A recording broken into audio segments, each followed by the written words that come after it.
So first point, I'll start off with something relatively simple and straightforward. My first aphoristic point, reduce input.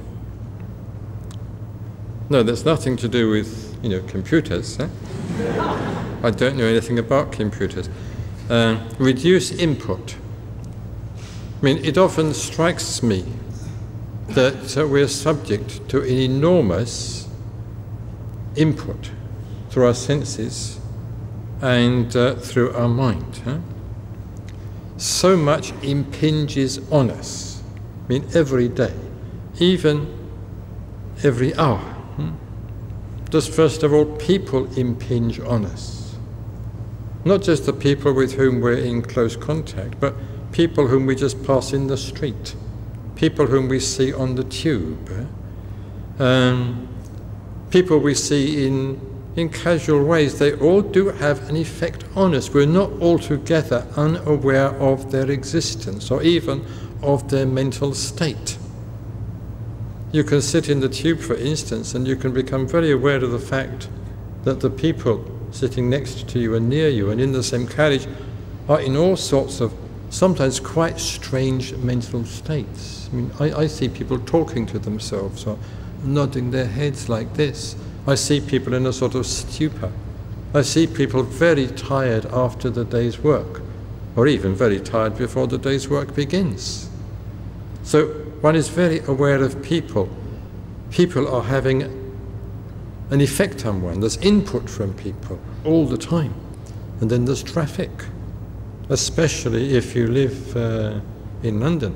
My little flat at Sangharakshita in Bethnal Green is relatively quiet, but I do hear sounds. I hear the sounds of the traffic. I can see through the window of my study, I can see planes coming and going every few minutes. I can hear sirens, I can hear police sirens, I can hear the ambulance sirens, I can hear the fire engine sirens, I can hear breakages and all sorts of things. And in the distance sometimes I can hear people drilling and I can hear people shouting slogans. It's all not very loud. When one goes outside, of course, it does become very much louder, especially if one goes right into the heart of the city. So the sound of traffic is impinging on us all the time. But then there's the radio. We often have the radio on. The TV. Lots of people listen to TV. Some people, when they go home, they tell me, they find that their parents have TV on all the time.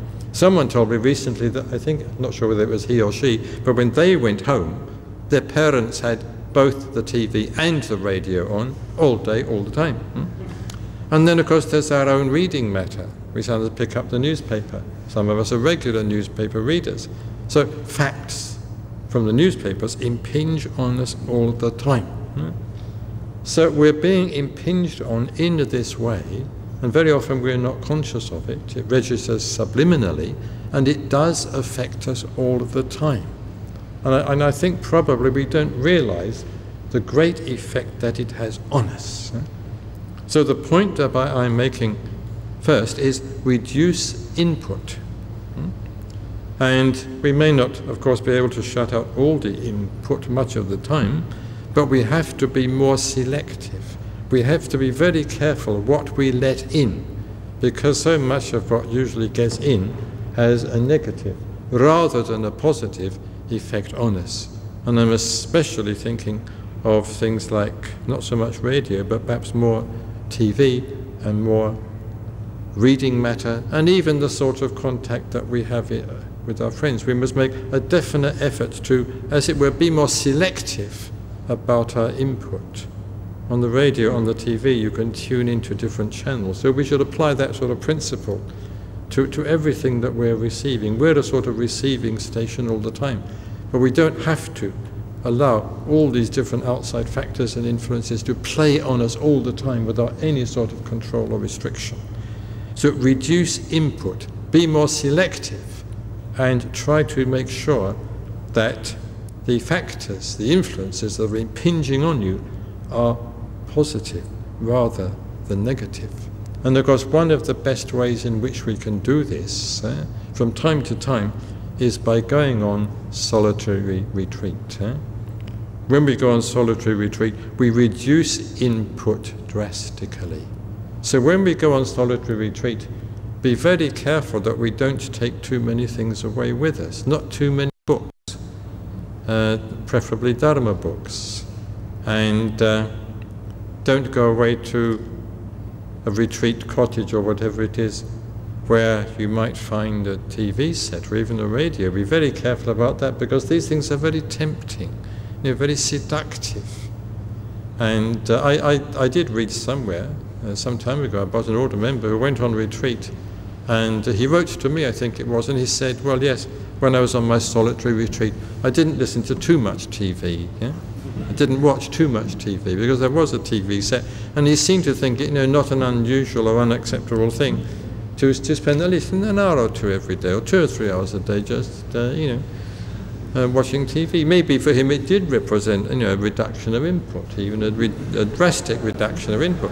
But really, when one goes on solitary retreat, one should try to reduce one's input much, much, much more than that.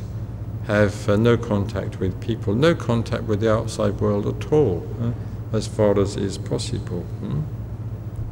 Of course, we do have a sort of daily solitary retreat, don't we? And that's when we meditate. Because when you meditate, well, almost the first thing you do is to reduce input. One of the reasons why we close our eyes when we meditate is to reduce input. We try to meditate in a quiet place to reduce input. Because unless you've reduced input drastically, you can hardly meditate. And things that impinge upon us mainly from the outside world. And if you want to meditate, well, first of all, you cut out what impinges on you from the outside world. You reduce the external input. Then you become more aware of the internal input in the form of all sorts of wandering thoughts and fancies and ideas and reflections and worries and anxieties. And then, of course, you reduce them. And it's only when you've done that that you can really start meditating. And it's only then that you have contact with any deeper or higher levels within yourself. I think the artist has to do the same thing. I certainly know that the writer has to do the same thing. Writing in some ways is not all that different from meditating, because what does one do when one starts to write? At least what do I do? Well, first thing I do is clear my desk relatively.